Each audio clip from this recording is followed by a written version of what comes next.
Imagine a world where the very heart of New York City, Washington, D.C., and even Chicago could have been reduced to ash and rubble, not by modern weapons, but by a secret Nazi project that nearly crossed the line from blueprint to reality. This is not science fiction. It is one of history's most chilling what-ifs.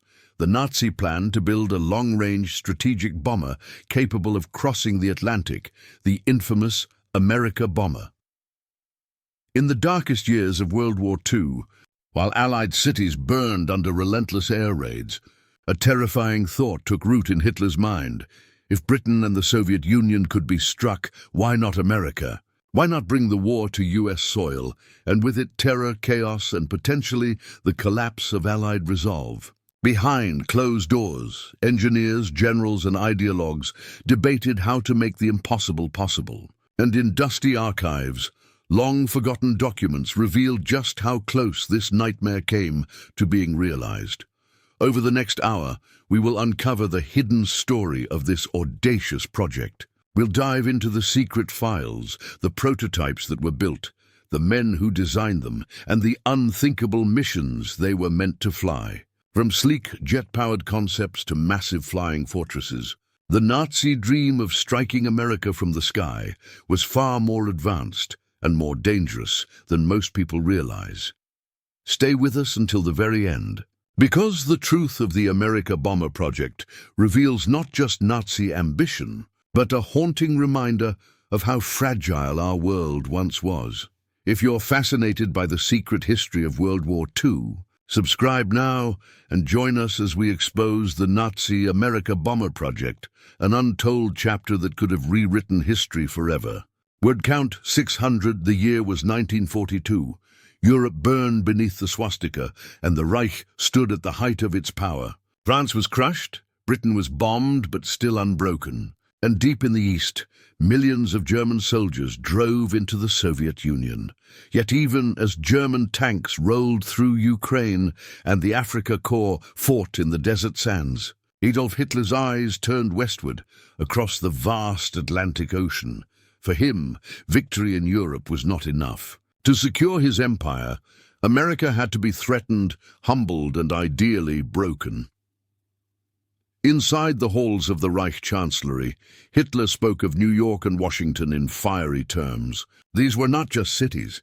They were symbols of democracy, capitalism, and industrial might. If he could send bombers to reduce Manhattan to rubble, he believed the American spirit might falter, the Allies might splinter, and Germany could negotiate a favorable peace. It was an impossible dream, or so his generals thought. But Hitler's demands were never to be dismissed. By 1942, the Luftwaffe was already stretched thin. The Battle of Britain had bled its fighter wings, and the Eastern Front devoured resources. Still, Hermann Göring, Reichsmarschall and head of the Luftwaffe, ordered his engineers to find a way. The project was given a name that carried both ambition and menace: Das Amerika Bomber Project, the Amerika Bomber Project. The requirements were staggering. The aircraft needed to carry up to 5 tons of bombs over 6,000 miles, cross the Atlantic, strike major American cities, and return to Europe, or at the very least, continue to Japanese-held territory for refueling. For 1942 technology, this was a near impossible task. But Nazi Germany had a track record of pushing the boundaries of aviation. Only a few years earlier, the world had been stunned by their revolutionary jet aircraft and rocket programs. Design firms across Germany were summoned. Messerschmitt, Heinkel, Focke-Wulf, Junkers, all the titans of German aviation received the call. Engineers scribbled radical ideas: massive 6-engine bombers, hybrid rocket planes, even flying wings that seemed to leap straight out of science fiction. Some designs looked plausible, others bordered on fantasy. But Hitler was impatient. He wanted results, and he wanted them soon. The first proposals centered on conventional heavy bombers scaled up to intercontinental size. Junkers submitted the Ju-390, a monstrous 6-engine aircraft based on their earlier Ju-290. Heinkel put forward the He-277, while Messerschmitt dreamt of the colossal Me-264. dubbed the four-engine long-range Amerika Bomber. Each of these projects carried the promise of reaching American soil, yet each faced staggering technical obstacles. Engines overheated, fuel loads proved impractical, and materials grew scarce as the war dragged on. Still, progress was made.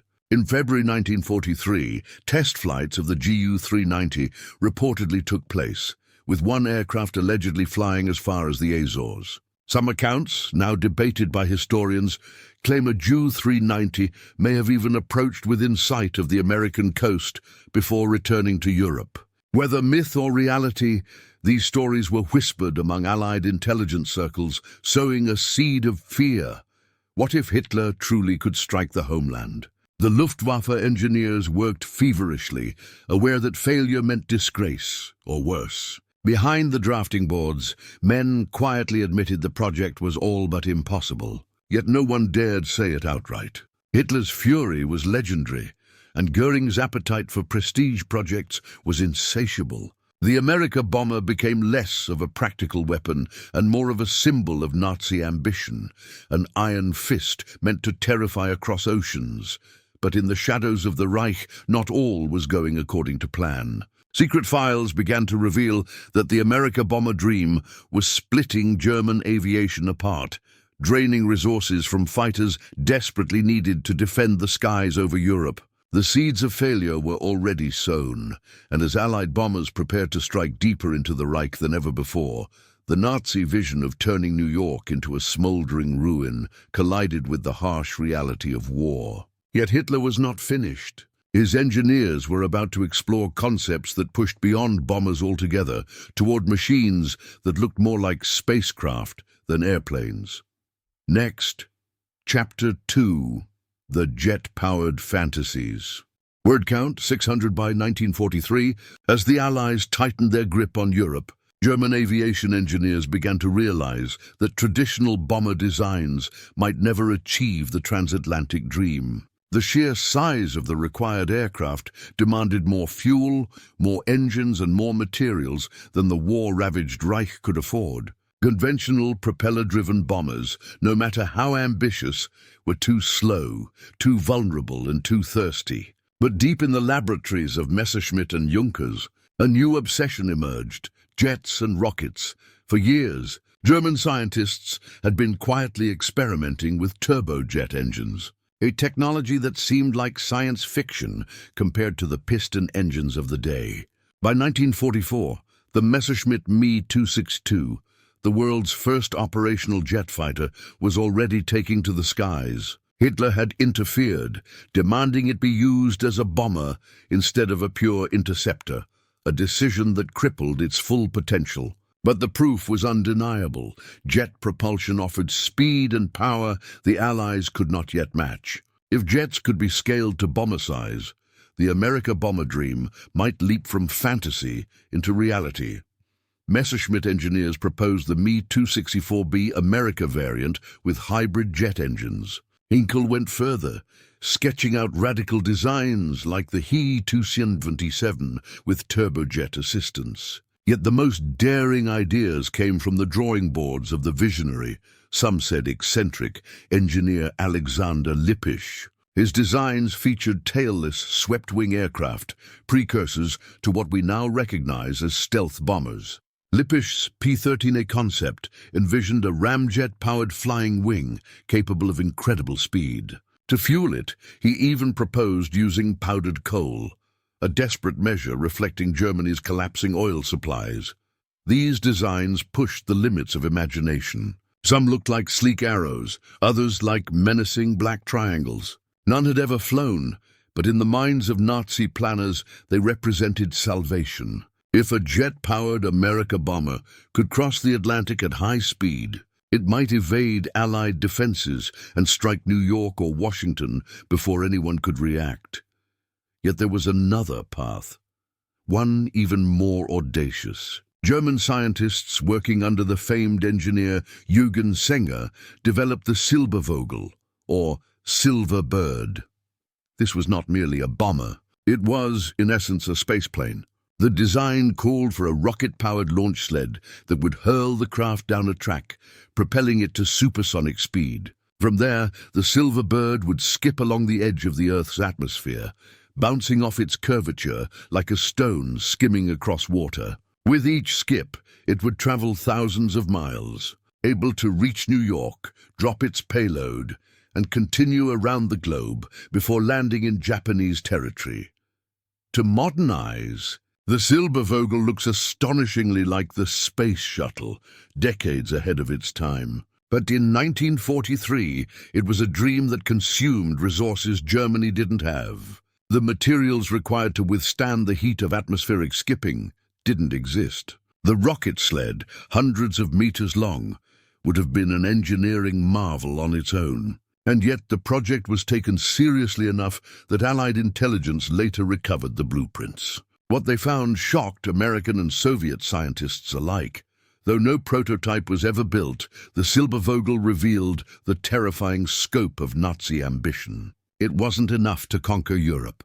Hitler wanted to command the skies of the world, even outer space. The fact that such a machine was even conceived in wartime Germany speaks to the strange blend of genius, desperation and madness that defined the Third Reich's weapons projects. Still, these jet and rocket-powered fantasies drained valuable manpower and steel from projects that might have actually defended Germany. As Allied bombers reduced German cities to rubble, factories were crippled, runways destroyed, and fuel reserves evaporated. The Luftwaffe was bleeding to death, yet its engineers were sketching spacecraft, and then came the turning point. As American and British intelligence pieced together fragments of these bizarre designs, fear spread through Allied command.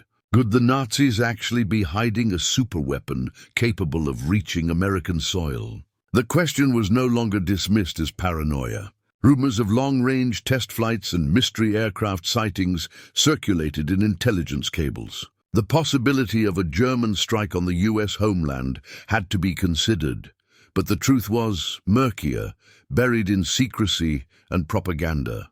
Were these projects genuine threats or desperate illusions meant to scare the Allies? As the war entered its most brutal phase, the line between reality and psychological warfare blurred, leaving generals on both sides unsure of what the future might hold. Next, Chapter 3, Rumors, Fear, and Allied Intelligence. Word count 600 by 1943, Allied leaders were no strangers to Nazi wonder weapons. They had already seen the devastating impact of the V-1 flying bomb over London and the terrifying thunder of the V-2 rocket slamming into cities at supersonic speed.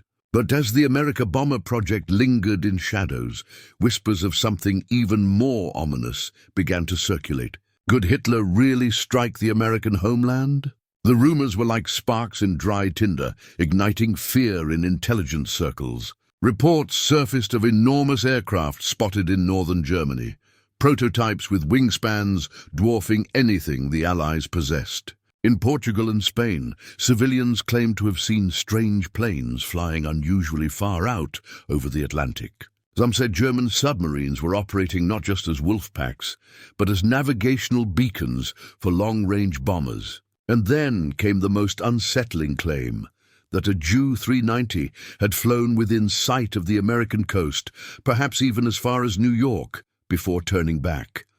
The story was almost unbelievable. Could a German bomber really have crossed the Atlantic in 1943, undetected and unopposed? Allied analysts debated furiously. On one hand, the sheer logistical challenge made such a feat improbable. On the other, Germany had repeatedly surprised the world with weapons thought impossible, rockets, jets, guided missiles. To dismiss the rumor outright felt reckless. In Washington, President Roosevelt was briefed on the possibility of a transatlantic Nazi strike. Though skeptical, he understood the danger of complacency. America was at war on two fronts, its industrial heartland producing ships, tanks, and bombers at an unprecedented pace. A single successful German raid on New York or Washington could spark panic, disrupt production, and fracture public morale. Even if militarily insignificant, the psychological effect would be immense. British intelligence took the threat no less seriously. In London, the Special Operations Executive sifted through intercepted communications, piecing together fragments of Luftwaffe research. MI6 agents reported that Messerschmitt and Junkers were working on aircraft with unheard-of range. Some analysts feared these were not just bombers, but potential carriers of chemical or even biological weapons. The Nazi regime had already shown a willingness to unleash terror on civilian populations. Why not on the American mainland? As these fears grew, the Allies intensified reconnaissance over German airfields. Spy planes photographed enormous runways under construction, wide enough to handle colossal new aircraft. Allied bombers targeted suspected development sites, aiming to cripple projects before they could take shape. In many cases, they succeeded. Factories were flattened, prototypes destroyed before they ever left the ground. But not everything could be accounted for, and that uncertainty gnawed at Allied commanders. Meanwhile, German propaganda fed the fire. Goebbels' Ministry of Propaganda released veiled hints of vengeance weapons that would soon bring terror across the ocean. While most of it was bluster, the tactic worked. Newspapers in America and Britain printed anxious headlines about Nazi super bombers and Hitler's plan to bomb New York. The line between psychological warfare and reality blurred, leaving citizens uneasy. Inside Germany, the Luftwaffe's engineers were privately skeptical. Many knew the technical challenges were insurmountable. Engines failed under strain, fuel consumption was astronomical, and the Reich lacked the materials for mass production. Yet these doubts never left the drafting tables. To admit failure risked imprisonment or worse. So the projects continued, at least on paper, sustaining the illusion of an imminent transatlantic strike. For Allied intelligence, illusion or not, the risk could not be ignored. The prospect of bombers, or worse, rockets, reaching American shores haunted the corridors of power. Plans were drawn up to reinforce coastal defenses, and radar stations were expanded along the Atlantic seaboard. Fighter squadrons were repositioned, ready to intercept threats that might never come. And yet beneath the fear, there was a chilling realization. Even if the Amerika Bomber never flew, Germany had already succeeded in planting doubt. Psychological warfare was as much a weapon as bombs or bullets, and Hitler's shadow loomed across the Atlantic. But while the Allies scrambled to prepare for an attack that never materialized, deep within the Reich, another layer of secrecy unfolded.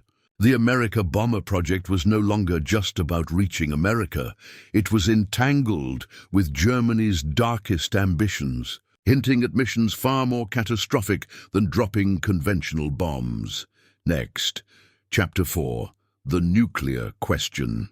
Word count 600 by 1944, the Amerika Bomber was more than a dream of shattering skyscrapers and sowing panic.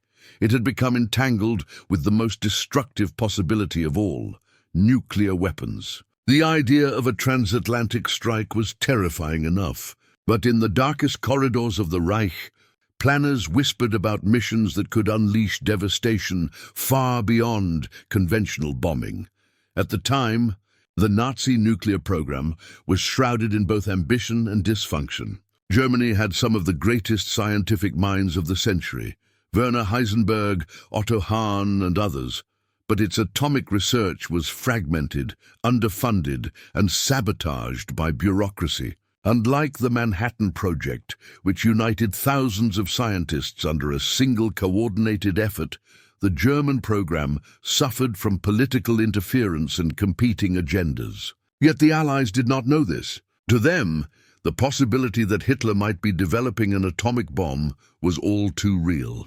In Washington and London, intelligence agencies feared a horrifying scenario, that the mysterious Amerika Bomber was not designed merely to carry conventional bombs, but a nuclear device. A single strike on New York Harbor or the industrial belt of Pittsburgh could cripple the American war machine and change the course of history. Rumors intensified after Allied spies intercepted hints of uranium projects within Germany.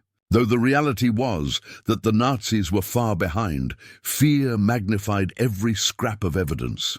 The Reich's engineers played into these anxieties. Some proposed enlarged bomb bays in designs like the Messerschmitt Me 264 and the Junkers Ju 390, claiming they could carry special payloads. What those payloads were was never explicitly stated in documents, but Allied analysts filled the blanks with dread. Even the Silbervogel spaceplane concept included provisions for carrying massive bombs, prompting speculation it might be envisioned as a nuclear delivery system. But within Germany, the truth was far less menacing. Hitler's obsession with wonder weapons often overshadowed the practical. While he demanded miracles from his scientists, the Reich lacked the resources, the coordination, and crucially, the enriched uranium necessary to make an atomic bomb. German physicists, some working reluctantly, others half-heartedly, failed to progress beyond theoretical experiments. Heisenberg himself later admitted the project never came close to producing a working device, yet perception mattered more than reality. By 1944, Allied bombers roared over German skies daily, and American troops were preparing to storm Europe. Even as the Reich crumbled, the possibility of a desperate doomsday strike haunted Allied planning rooms. What if the Nazis had just enough to assemble a crude radiological bomb, or even a prototype atomic device? What if they strapped such a weapon to a long-range bomber and unleashed it against America? Roosevelt and Churchill ordered intensified operations to uncover the truth. Teams of scientists, soldiers, and spies were dispatched into occupied Europe to capture German physicists and seize research. This operation, codenamed Alsos, scoured laboratories from Paris to Berlin, unearthing blueprints, test reactors, and fragments of uranium experiments. Piece by piece, they discovered the truth. Germany's nuclear program was real, but far behind. The Allies were years ahead with the Manhattan Project, and Hitler's atomic dream was doomed to fail. But the Amerika Bomber was not abandoned. Even without nuclear weapons, its symbolic potential was immense. Hitler spoke of turning New York into a burning heap of rubble. Goebbels raged about vengeance from the skies. The idea of striking America was not only about victory, it was about humiliation, forcing the United States to feel the same fear Europe had endured for years. And so, even as German cities lay in ruins, resources continued to trickle into the Amerika Bomber project.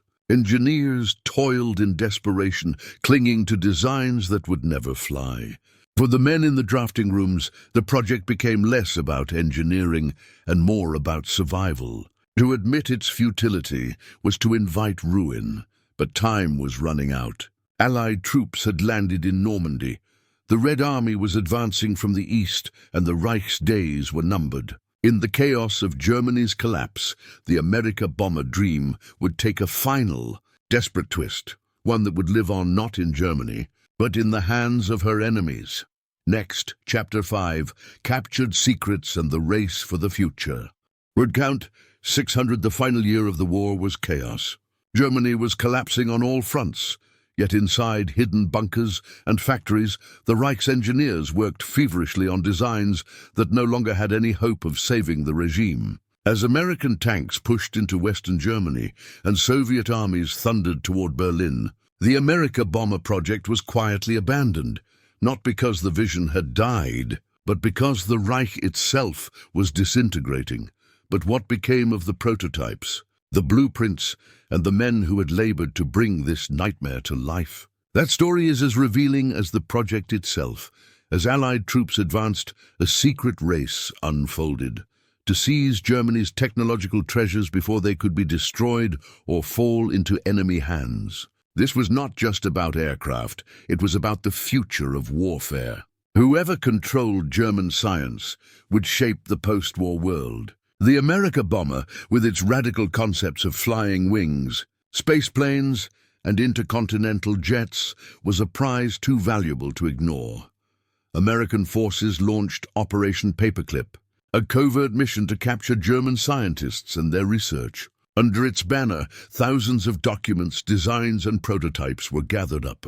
Among them were plans for the Me-264, the Ju-390, and even the Silbervogel spaceplane. The men behind these designs, engineers like Werner von Braun, Alexander Lippisch, and Eugen Senger, were courted, interrogated, and in many cases quietly whisked to the United States. The Soviets were no less determined. Their agents combed through laboratories in eastern Germany, scooping up whatever the Americans missed. Senger, the visionary behind the Silbervogel, fell into Soviet hands after the war. His research on suborbital flight became a foundation for Soviet rocketry, inspiring designs that would echo decades later in the race to space. In America, Lippisch's work on flying wings influenced Jack Northrop, whose company pursued radical designs for long-range bombers. The sleek lines and tailless concepts, once dismissed as fantasies, became blueprints for the jet age. The U.S. Air Force, newly established in 1947, studied these German plans obsessively, recognizing that intercontinental warfare was no longer science fiction, it was the next chapter of reality. For the Allies, capturing the Amerika Bomber secrets was not just about preventing a Nazi strike. It was about preparing for the world after 1945, a world where the Cold War loomed. The dream of transoceanic bombing, once Hitler's fantasy, now became the strategic backbone of nuclear deterrence. The American B-36 Peacemaker, a giant bomber capable of reaching Moscow, was a direct echo of the questions first raised by the Nazi project. And in the Soviet Union, intercontinental missile programs drew inspiration from the German obsession with range and speed. But for the men who had worked on the project, the end of the war brought a bitter reckoning.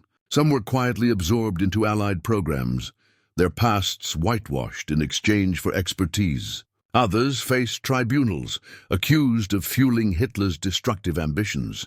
And many, stripped of their resources and authority, faded into obscurity, their names buried in footnotes of history books. Yet one truth remained. The Amerika Bomber had never flown a mission, never dropped a bomb on New York or Washington. It existed in sketches, prototypes, and propaganda, but its shadow was enough to alter the course of history. It terrified Allied leaders, diverted resources, and planted the seed of intercontinental warfare in the minds of generals and scientists alike. And still, the story did not end with Germany's surrender. The Amerika Bomber project lived on, not in the skies over New York, but in the strategic arsenals of the superpowers that emerged from the ashes of war. But this legacy came with a haunting question. Had the Allies not intervened so decisively, how close might Hitler have come to unleashing his impossible dream? The answer would echo in the decades that followed, as the Cold War dawned and humanity stepped into the atomic age. Next, Chapter 6. Legacy of a Nightmare. Word count 950. The war ended in May 1945, but the shadows cast by the Amerika Bomber project stretched far beyond the ruins of Berlin. It had never taken to the skies, never dropped its payload over Manhattan, never ignited the nightmare Hitler dreamed of. But its legacy lived on in ways that shaped the entire second half of the 20th century. The story of the Amerika Bomber is not simply one of Nazi ambition. It is a cautionary tale of how fear, propaganda, and technological obsession can bend the course of history. In the first years after the war, much of what the public knew of the Amerika Bomber came not from German records, but from Allied imagination. Stories of a Ju-390 flying within sight of New York, rumors of rocket-powered aircraft skipping along the edge of space, whispers of nuclear payloads, all were repeated in newspapers and intelligence briefings. Some of these tales were deliberate Nazi fabrications, others were misinterpretations, and still others were pure invention. Yet they mattered. For Americans in 1945, the idea that Hitler had nearly possessed the means to bomb their homeland justified the vast wartime mobilization and reinforced the need for vigilance in the dangerous new era of atomic weapons. For historians, sorting truth from myth became a decades-long effort.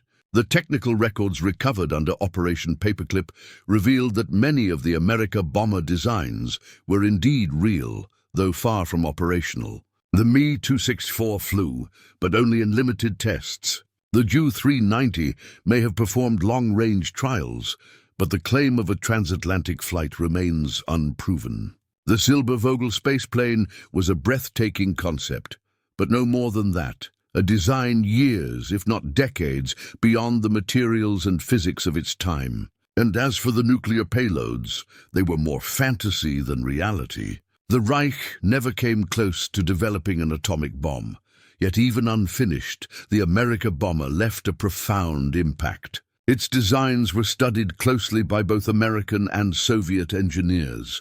In the United States, Northrop's Flying Wings, the Convair B-36 Peacemaker, and later the supersonic B-58 Hustler, bore the fingerprints of lessons learned from German blueprints. In the Soviet Union, Sanger's concepts directly inspired early studies into suborbital flight, ideas that would eventually feed into the space race. The Cold War's intercontinental standoff, the ability of one superpower to strike another across oceans, was in many ways the direct realization of what the Nazis could only dream. The moral lessons were no less haunting. The Amerika Bomber symbolized Hitler's relentless pursuit of terror as a weapon, the belief that striking civilians could force nations to surrender. It echoed the Luftwaffe's blitz over London, magnified 1,000-fold. But it also served as a grim reminder of how desperation fuels delusion. At a time when Germany was losing on every front, when its cities burned and its armies crumbled, the Reich poured resources into a fantasy. Men starved on the Eastern Front, while engineers sketched spacecraft that would never fly.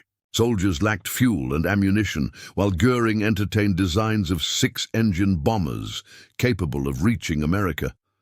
For the engineers involved, the story was complicated. Some were true believers, driven by loyalty to the regime. Others were opportunists, working for survival in a dictatorship where refusal meant ruin. And a few, perhaps, were visionaries who saw beyond the war, recognizing that their radical designs might one day shape the future of aviation. When the Allies swept in, many of these men were not punished but rewarded. Under Paperclip and its Soviet equivalents, they found new homes, their pasts sanitized, their talents redirected to new masters. The Amerika Bomber, in this sense, was not only a Nazi project. It became a seed transplanted into the arsenals of the superpowers. But for ordinary people, the legacy was fear. The notion that America could be bombed from across the ocean had seemed impossible in 1941. By 1945, it was no longer fantasy. The very act of planning such missions shifted the boundaries of what warfare could mean. The ocean was no longer a shield. In the jet age, and then the missile age, distance ceased to be protection. As the Cold War intensified, the echoes of the Amerika Bomber were unmistakable. Intercontinental bombers became symbols of power. Nuclear-armed aircraft prowled the skies, ready to deliver destruction across continents. And above them, rockets, descendants of the V-2 and inspired in part by Sanger's spaceplane, pierced the heavens. The nightmare Hitler dreamed of had not died. It had evolved, globalized, and placed all of humanity under the shadow of intercontinental war. Today, when we look back at the Amerika Bomber project, it is easy to dismiss it as one of Hitler's many delusions, an impossible ambition from a regime grasping at straws. But history reminds us that even impossible ambitions can alter reality. The project never reached New York, but it reshaped how America and the Soviet Union thought about war. It taught them that oceans could no longer protect, that the next great conflict would not be bound by geography. And so, the Amerika Bomber endures as both a relic of madness and a prophecy of the future. Its lines can be traced in the stealth bombers of today, its echoes heard in the rocket launches that pierce the sky, its warning felt every time nations measure their power by the reach of their weapons.